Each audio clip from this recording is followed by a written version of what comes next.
Hey there, let's talk about how to use the IDEANCE process. I forgot to put the N on today. Today's step 5, to supersize and grow your business. Sharon Horne-Ellstrom here with Supersize Business, and today we're talking about and exploring the process that we developed for this year's annual challenge, the Be a Better You annual challenge. Guess what?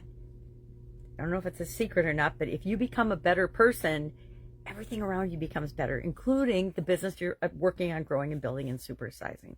So today's step is pretty simple.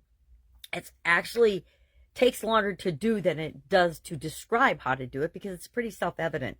N stands for next, meaning what's next. This is a step where we take a step back, we reflect on the process so far, and we ask ourselves what's working, what's not working, what do I have to tweak, how did the action step that we took yesterday go? Do we have any results yet? If not, do we just need to be patient and wait a little longer?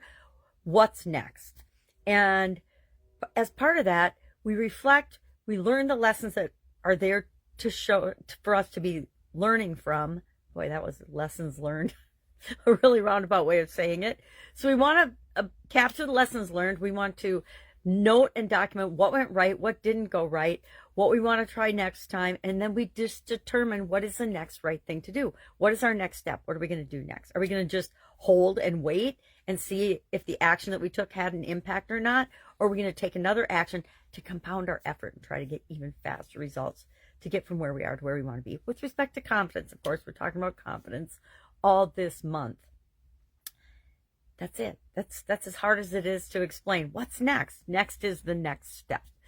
So any questions about this, hit me up and ask. Otherwise, have an awesome day, and I will, of course, be with you tomorrow for step 6 of the IDEANCE process. Have an amazing day.